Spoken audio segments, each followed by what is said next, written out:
siguro maintindihan na lamang ako na hindi na tama ang landas ng administrasyon na nanghihinayang talaga ako para sa akin, malaking trahedya sa amin to. Medyo distracted ako, medyo na-trauma ako dun sa nangyayari.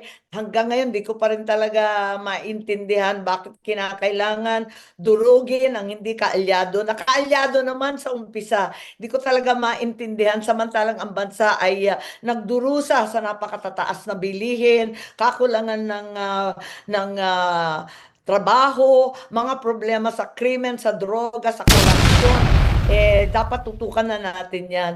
Hindi ko maintindihan kung sino talaga ang nag-a-advise. Nung bata pa ako, maliit pa ako, hindi naman maliit, pero teenager pa ako, sinabi ko na talaga, Malacanang is a snake pit. Nung panahon ng tatay ko yon, kasi kung ano-ano kung sino-sino lumalapit, kanya-kanyang agenda, ngayon, ang nangyayari talaga nakakatakot. Kaya sana pinagdadasal ko lagi ang aking kapatid na mabalik sa tamang landas dahil hindi na tama itong mga pangyayari, itong politika na mapang-api, mangpahigante, hindi na siya ayos. Tutukan natin ang problema ng mamayan. Balikan natin ang ating tungkulin.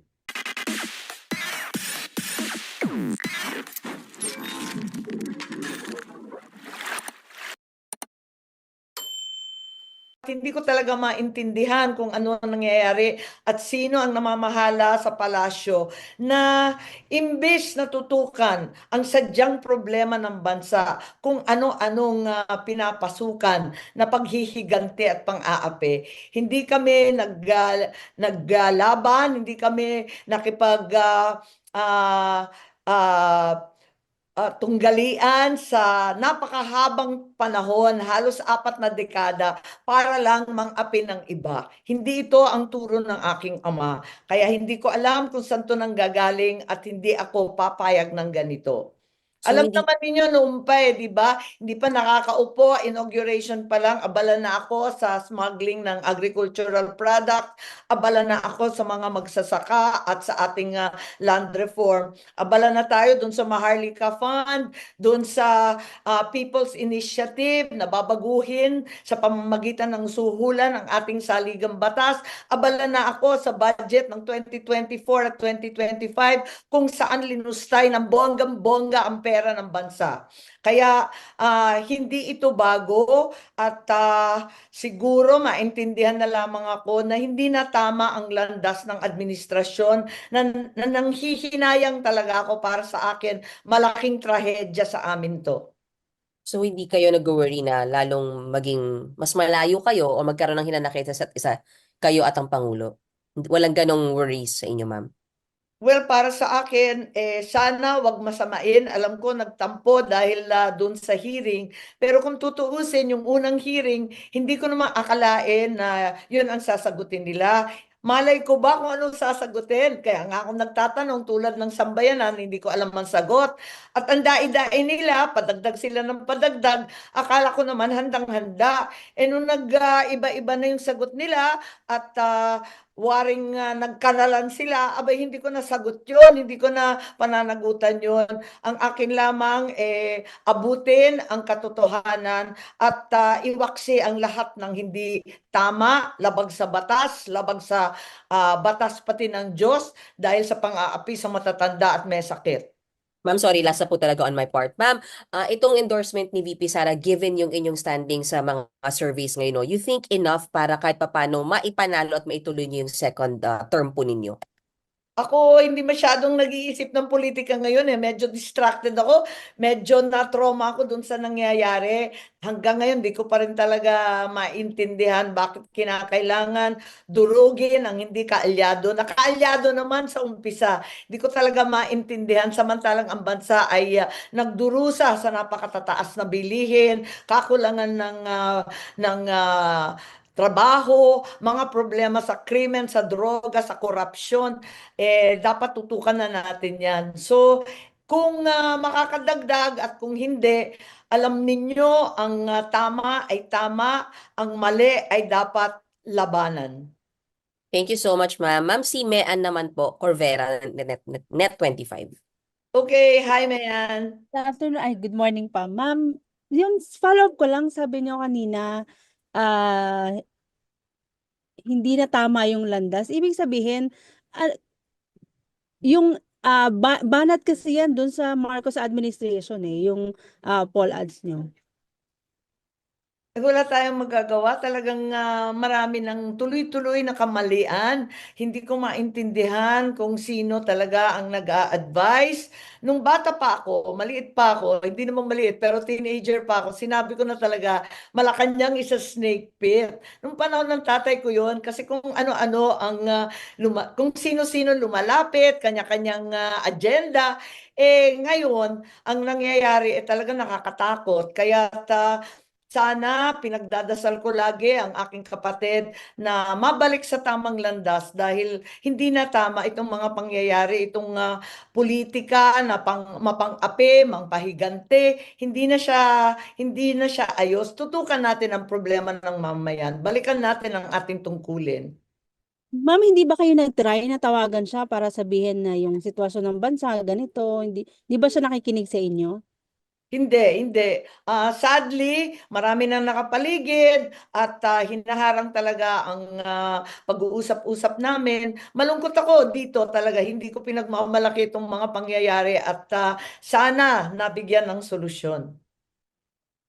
Last na po, ma'am, may endorsement din sa inyo si Senator Robin. Ibig po ba sabihin, lilipat na rin kayo sa PDP Laban or independent pa rin? Independent pa rin ako, okay lang. Kung sino mag-endorse sa akin, nagpapasalamat ako. Tuwan-tuwa nga ako kay Senator Robin. Kasi ang bilis niya eh. Sabi niya, sige, ready na ako. Pagdating galing sa Hague, talagang nag-shooting na rin kagad. At madalian din. Dahil lang sabi nga niya, pinagsabihan daw silang lahat na magsiuwi at ikampanya na ang lahat ng mga kasamahan. Kaya tuwan-tuwa ako at nagpapasalamat din kay Senator Robin, bonggang-bongga. Nag-enjoy ako sa shoot pero nakakapagtaka. Nag-iyakan kami dun sa shoot na yun. Hindi ko maintindihan. Hindi ako iyakin. Hindi rin siya iyakin pero pareho kaming naiiyak sa sitwasyon ng ating bansa. Okay, salamat po, ma'am. Maraming Ma'am, salamat, Mian. Ma'am Cecil Suerte Filipe po sa Star. Ay, meron ba akong ano? Ma'am, speaking of Senator Robin po, sabi niya parang, di ba nung hearing niyo, sabi niya, hindi ko kayo pinako-contempt, walang utos ni PRRD na i-contempt kayo. Do you, ano po, parang nag-uutos ba sa inyo si PRRD? Di ba it's not supposed to be that way? Wala naman kaming contact kay Presidente Duterte. Hindi ko alam kung meron silang contact doon sa Hague. Hindi naman ako napunta. Ako wala naman akong mga utos-utos. At nakita naman ninyo, hindi natiis ni Senator Bato, talagang nag-move siya for contempt. Wala namang magawa kasi harap-harapan naman nagsisinungaling. Ang nakakalungkot lang, sinuwag naman ng desisyon ng komite ng ating Senate President. Kaya nabigla naman kami, never heard naman yung may syokos-syokos. Wala sa buong rules ng Senado yung syokos na yan. Opo, yan sabi din ni SP pala, SP Escudero, na parang nag-hope siya na magiging parang instrument ng unity yung inyong hearing, but it turned out pati yung Senate parang na-divide. Your take on that, ma'am? Hindi ko maintindihan dahil ang totoo, yan din ang pakiwari namin, naging very emotional ang buong bayan at inakala ko na mas maganda na malaman natin ang katotohanan, mabuksan ang mga pangyayari at ang buong sambayan ay mapanatag ang kalooban. Ngunit nakita natin napakaraming labag sa batas. Hindi ko naman sinasadya yun, hindi ko naman pinipilit yun. Nagtatanong ako tulad ng bawat isang Pilipino dahil hindi ko rin alam at hindi ko maintindihan ang pangyayari. Opo. Ma'am, when PBBM won in 2022, sabi natin, Sorry. i-redeem yung name ng Marcoses because yung iba, di ba, ang tingin dictator, i-redeem. So far, ma'am, ano yung assessment mo po? Nare-redeem ba yung names ng Marcos with the way the president is handling the affair or his people is handling the affair of the government? Ang akin kasi, napakaswerte na naming pamilya, binigyan kami ng pagkakataon ulit na makabalik at linawin ang tunay na legacy ika nga ng aking ama. Ngayon, parang nasasayangan ako dahil eto nga 3 taon na nauubos ang panahon sa politika, sa paghihigante, pakikiaway. Sana tinutukan na lang natin yung expectation ng tao sa Marcos, infrastructure, agrikultura, murang pagkain, mga trabaho, yung mga magandang iniwan ng aking ama, sana itinuloy, sana tutukan pa rin natin yan. Sana hindi pa huli, may 3 taon pa naman na habulin pa rin at maiwasto ng aking kapatid. Sana isang tabi yung mga sino-sino dyan na nag-a-advise at siya ang magsabi dahil yan ang turo ng aking ama. Ma'am, two na last na. Yung si Congressman Villar po, 'di ba NP din? Merong picture kahapon na nag-viral na kasama niya si BP. Would you know kung nasa alyansa pa rin siya? Or hindi ka aware? Wala, nabasa ko lang sa dyaryo na nasa alyansa pa rin. Ah, okay. And last na ma'am, where your mom stands dito sa inyong parang hindi okay na relationship ni PBBM? Alam ba niya? Parang, or hindi na natin siya kinukulit about dito? Well, hindi ko na siya kinukulit, malungkot siya, pero ang nanay ko, politiko talaga, sabi niya, hoy, nakalimutan mo na yung kampanya mo. Mangampanya ka, manalo ka. Hindi yan pwede. Paano para ako na PTSD dito sa nangyari kay Presidente Duterte, sa impeachment, sa sunod-sunod na dagok ng mga budget na palpak. Talagang nasantabi ko na yung politika, nakatutok na ako dito sa mga problema na hindi nakakatulong sa ordinaryong mamayan. Ma'am, pardon, ano yung PPSD? PTSD, Post-Traumatic Stress Disorder. Para ako Okay. na-trauma ng sunod-sunod. Alam mo yun, yung sakit ng mga sundalo matapos ang gera. Parang pinupukpok ako sa ulo kasi iba't ibang walang kwentang pangyayari. Sunod-sunod ang nangyayari sa ating bansa. May kidnapping, may gulo ng pogo. Ano ba naman yan? Parang ano bang sitwasyon to? Tapos sa bandang huli, eto nga, na tangay pa yung dating Pangulo na matanda na at may sakit. Sobra na hindi ko na kinaya. Para akong PTSD, kaya ako nagbibiro. Nung nakita ko kasi na tinangay si Presidente Duterte, wala akong ibang naaalala kundi yung aking ama at yung buong pamilya namin na tinangay din papuntang Hawaii. At masyadong trauma na siya, parang sobra-sobra na. And last ma'am, it pains you Yung na hindi nanay kayo ko, mas matapang yun siguro. Sabi niya, tigilan yan at ibalik yung kampanya. Tutukan mo yan. Ayun, would you know nagagalit kung siya. kinagagalitan ni former First Lady yung si BBBM? Ay, hindi ko alam. Pero yung nanay ko, sinasabihan lang ako, ay, mangampanya ka na, tigilan na yan.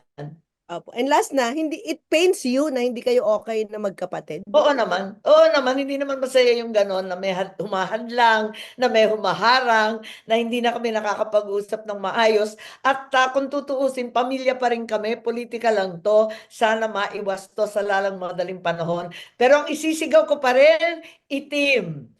Talagang ipaglaban ng tama, itama ang mali. Thank you, ma'am. And ma'am, ano yung masasabi mo? Parang sinasabi nila, bakit pinili mo yung kaibigan over sa kamag-anak? Ang kultura ng mga Pilipino po, di ba, sa pamilya-pamilya. How would you explain that to the people? Thank you, yun na po. Oo, wala naman akong paliwanag, kundi hindi ko talaga mataim ang pang-aapi, panghihigante, hindi ko siya maintindihan. Para sa akin, hindi talaga tama yon. Kaibigan man, kamag-anak man, talagang hindi ko yan kukonsintihin. Ma'am, si RG po to. Yes. Related dyan yung tanong ko actually. How would you address naman yung mga posibleng ma-turn off na, ay ano ba yan, kapatid niya yung nakaupo, bakit niya kinikriticize, ba't di na lang niya tulungan? How would you address yung mga ganong sentimiento? Yes, maraming sentimiento ganyan. Higit sa lahat sa mga Ilocano, sabi ko, intindihin na lamang ninyo ako, ang apo lakay natin. ang aking ama, hindi ganyan, hindi mapaghiganti, hindi nang aapi ang nanuduro. Kaya hindi ko talaga matanggap na yung mga advisor sa palasyo, ganyan ang ginagawa. At pati yung kapatid ko ay nadadali. Kung tutuusin, ang aking ama, ang sabi sa akin, alalayan mo yung kapatid mo. Buong buhay niya, buong buhay ko, yan ang paulit-ulit. Alalayan mo, bantayan mo yan. Hindi ko na magawa eh. Hindi ko na magawa dahil hindi na ako pinapayagan lumapit, hinaharang na kami, at kung ano-anong sinasabi tungkol sa amin. Ma'am, going back to VP Sara, kayo na rin mismo nagsabi na there were episodes na parang hindi kayo okay. Paano humantong uli sa pagiging okay kayo after those series of challenges, and sabi niyo nga kanina para may ginamit kang salita yung parang pahamak. Paano kayo Hindi, nakarating uli dito oo. sa puntong ito na in-endorse ka niya? Hindi, talagang, hindi, parang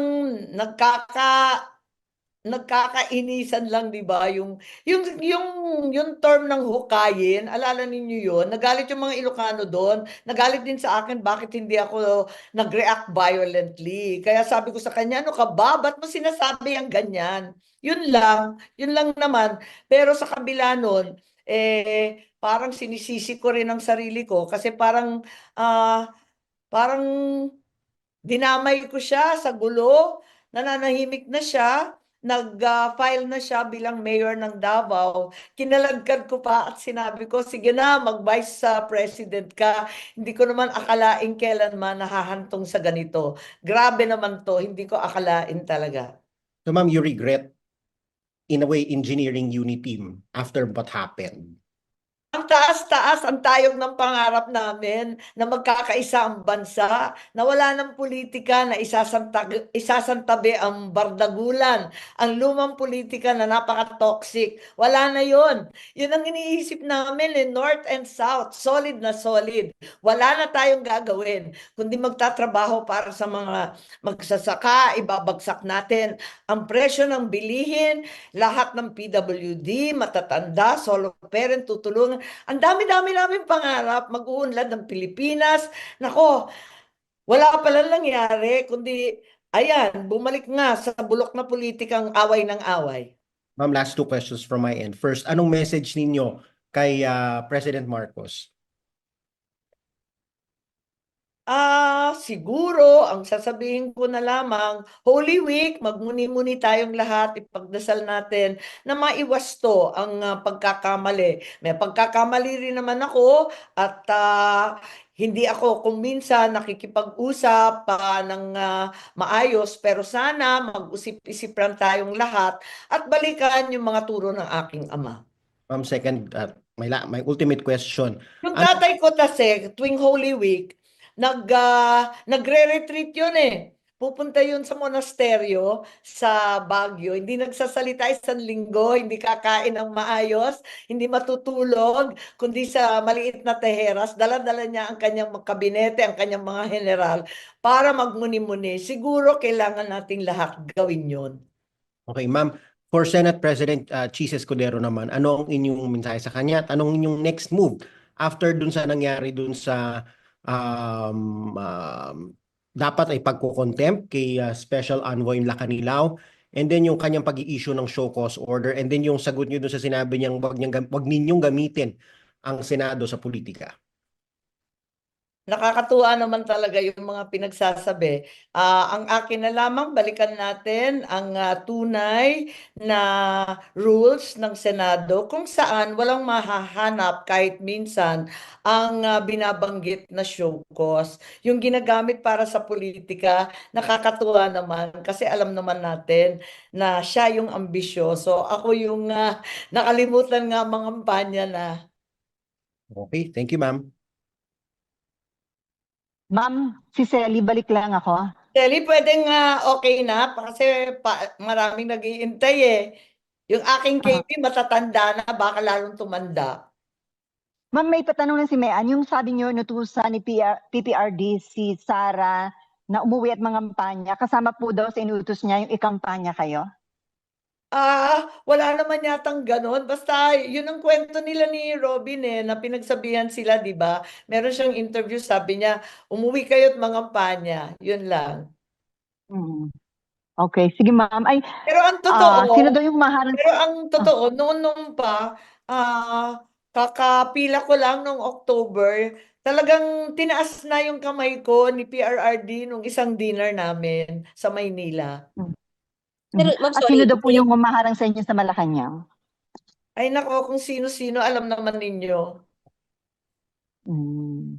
ma'am, sorry, Silang- wait lang. Yung pag-endorse sa inyo ni VP Sara ay inutos ni FPRRD?